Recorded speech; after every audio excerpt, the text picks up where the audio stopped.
Məsələn, deyirlər ki, ay, filan kəs Moskvaya gedir, gəlir, toylara gedir, gəlir. Moskvada kimdir? Kimlər var bugün? Kimlər var? Bazarda çalışanlar, yəni qara işlə məşğul olan, çox az sayda bizim orada ziyalı insanlarımız ola bilər. Bugün çoxunluq orada bazarlarda çalışan insanlardır. Ticarətlə məşğul olan bəli, insanlar. Və onların da musiqi zövqü.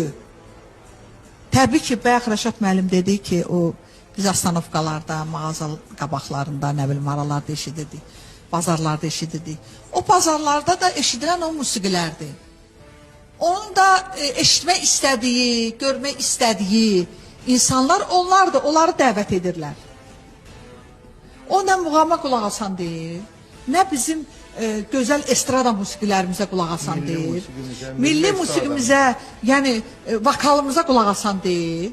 Təbiidir ki, o da o cürə oxuyanları dəvət edəcək və əlində olan pulunu da ona məni səhv anlayarlar, yəni ki, mən kimisə Neylə bağlı? Hə, aşağılamaq və yaxud nəsə bir fikrinlə dedim. Biz hamımız kənddən gəlmişik şəhərə və hamımız məktəb görərək püxtələşmişik, formalaşmışıq. Yəni kimin haradan gəlməyinin heç bir fərqi yoxdur.